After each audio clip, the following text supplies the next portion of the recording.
Good morning students, class 4th maths exercise 6.2। Students, पिछले video में हमने 6.1 एक्सरसाइज करी थी जिसमें हमने मल्टीपल्स निकालने सीखे थे। अब एक्सरसाइज 6.2 में हम फैक्टर्स निकालना सीखेंगे। स्टार्टिंग में इंट्रोडक्शन में मैंने आपको मल्टीपल्स और फैक्टर्स दोनों बताए थे कि वो क्या होते हैं। तो चलो फैक्टर्स निकालना सीखते हैं।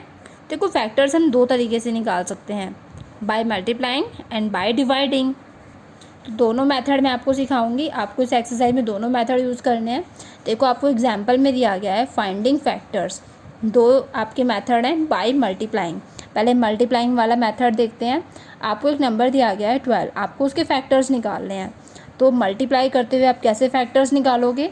तो देखो, 12 के फैक्टर्स निकालने हैं। आपका जो प्रोडक्ट है ना, जब आप मल्टीप्लाई करोगे जो आपका आंसर होगा वो हर बार 12 आना चाहिए। तो देखो, वो कौन कौन से दो नंबर्स हैं जिन्हें आप मल्टीप्लाई करोगे तो आपका आंसर 12 होगा। तो देखो, जब आप 1 को 12 से करोगे तो आंसर 12 आएगा। तो आपको याद रखना है, जो 1 है वो हर नंबर का सबसे छोटा फैक्टर होता है। तो 1 हर नंबर का फैक्टर होगा और ये सबसे छोटा फैक्टर होगा। ओके, और हर नंबर के कम से कम दो फैक्टर होंगे, एक तो 1 होगा और एक वो नंबर खुद होगा। बाकी इससे ज़्यादा फैक्टर्स भी होते हैं। कम से कम बोला है मैंने आपको कि हर नंबर के दो फैक्टर्स तो होंगे ही होंगे। किसी भी नंबर के फैक्टर्स होंगे, या तो वो उस नंबर से छोटे होंगे या उस नंबर के बराबर होगा फैक्टर। ठीक है, अब देखो, आपको 12 के फैक्टर्स पता करने हैं। तो देखो, वो कौन कौन से नंबर्स हैं जिन्हें हम मल्टीप्लाई करते हैं तो आपका आंसर 12 आए। तो 1 को 12 से किया, 12 आया, तो इसके फैक्टर हुए ये। अब देखो, आपने अब 2 से करके देखते हैं। 2 को किस नंबर से मल्टीप्लाई करें कि आंसर 12 आ जाए? 2 6 12, तो 2 6 12 हुआ। अब 3 से देखते हैं, क्या हम 3 को किसी नंबर से मल्टीप्लाई कर सकते हैं जिससे कि हमारा आंसर 12 आए? Of course, 3 4 12। अब 4 से देखते हैं करके। अब 4 को हम 3 से करेंगे तो 4 3 12। तो देखो, अब रिपीट होना शुरू हो गया। 3 को 4 से किया था, अब 3 को 4 से करो चाहे 4 को 3 से करो, आंसर तो 12 ही आना है ना आपका। तो ये रिपीटेशन स्टार्ट हो गई। अब देखो, 4 को 3 से क्या, 12 आया। अब आप 6 को 2 से करोगे, अब 6 को 2 से करो या 2 को 6 से करो, आंसर तो 12 ही आएगा आपका। तो आपको वहाँ पे स्टॉप हो जाना है जब आपके फैक्टर्स रिपीट होने लगे।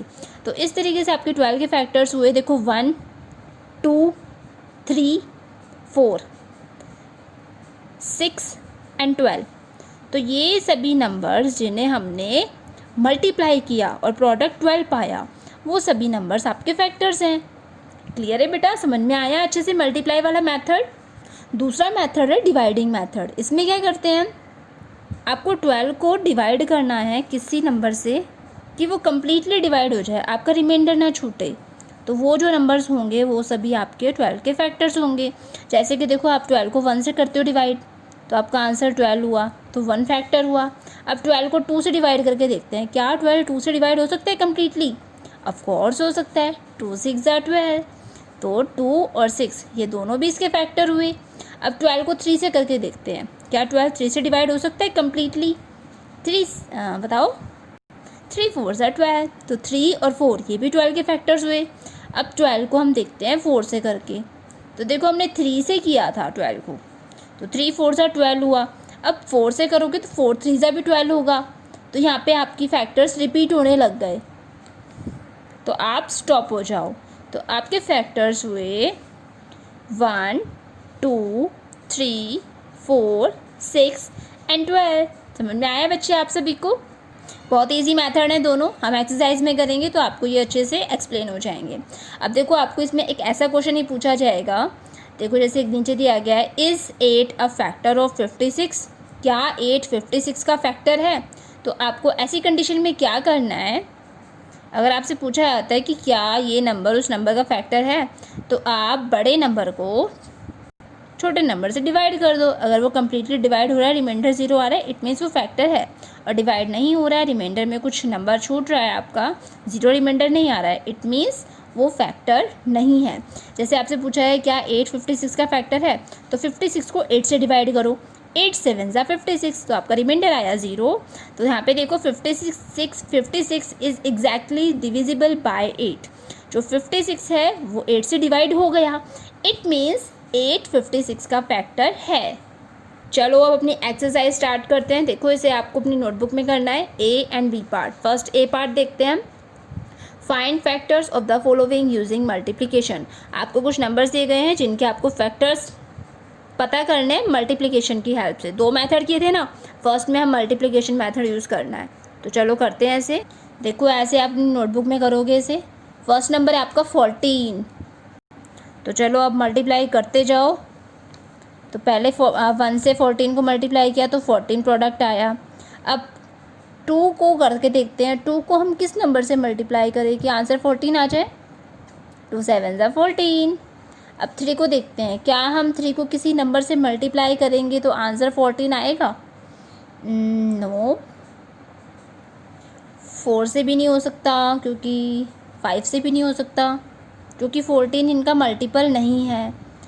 6 से भी नहीं हो सकता, 14 6 का मल्टीपल भी नहीं है।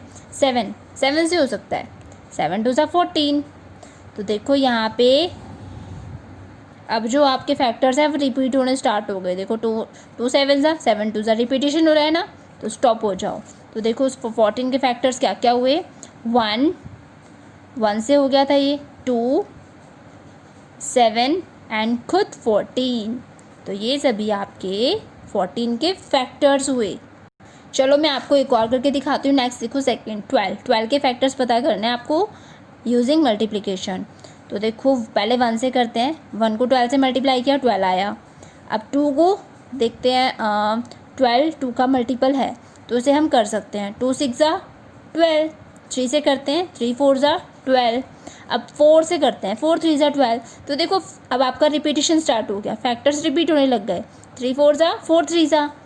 तो यहाँ पे स्टॉप हो जाओ। देखो फैक्टर्स क्या क्या हुए आपके, 1 2 3 4 6 एंड 12। जिन नंबर्स को मल्टीप्लाई करने पर 12 आ रहा है वही आपके फैक्टर्स हैं, तो आप वो सारे फैक्टर्स यहाँ लिख दो। क्लियर है बेटा। चलो मैं आपको एक और एक्सप्लेन करती हूँ। 16 के फैक्टर्स निकालने हैं। तो 1 को 16 से मल्टीप्लाई करा, 16 आया। 2 को 8 से करा, 2 8 ज़ा 16 आया। 3 को हम करेंगे किसी नंबर से तो 16 नहीं आएगा, क्योंकि 16 3 का मल्टीपल नहीं है। तो 4 से करते हैं, 4 4 ज़ा 16। 5 से भी नहीं हो सकता, 6 से भी नहीं, 7 से भी नहीं, 8 से हो सकता है। 8 2 ज़ा 16। तो देखो यहाँ पे भी आपके फैक्टर्स रिपीट होने लगे। 2 8 ज़ा 8 2 ज़ा। तो यहाँ पे स्टॉप हो जाओ। अब फैक्टर्स हुए आपके 1 2 4 8 एंड 16।